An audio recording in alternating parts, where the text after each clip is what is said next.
खबर शामिल करते हैं खेवड़ा से। रिपोर्ट करे हैं ब्यूरो चीफ हाजी जुनैद। कान नमक खेवड़ा दुनिया की दूसरी बड़ी नमक की कान जो न सिर्फ हमारी ग़ज़ाओं में इस्तेमाल होने वाले कुदरती नमक को पूरा करे है बल्कि एक बेहतरीन तफरीगाह भी है जो कुदरत का हसीन शाहकार भी है। रब की कुदरत और इंसानी मुशक्क़त को जानने के लिए अगरचे आप पहले भी जा चुके हो मगर हर दफ़ा आपको कुछ नया देखने को मिलेगा। अंदर ट्रेन का सफ़र, नमक की ईंटों से बनाए गए आबशार, मीनार पाकिस्तान, मस्जिद, महल और बहुत कुछ ऐसा है कि आपका दिल और रूह खुश हो जाए।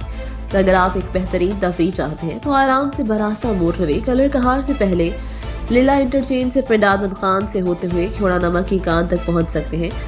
लीला इंटरचेंज से आगे का तकरीबन 30 किलोमीटर का रास्ता है। रास्ते में पिंडादन खान आएगा जहां से दुनिया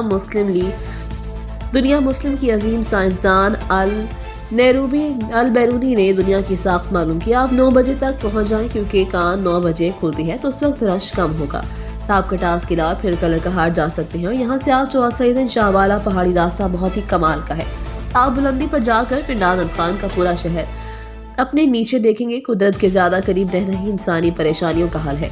काम की तेजी, थकन, जहन पे पड़े बोझ को कम करने के लिए कुदरत के हसीन नज़ारों की सैर करें क्योंकि अल्लाह कुरान करीम में इरशाद फरमाता है, क्या तुमने मुझे ज़मीन पर चल फिर के नहीं देखा? तो जब आप बोझ महसूस करें तो सैर व तफरीह करें।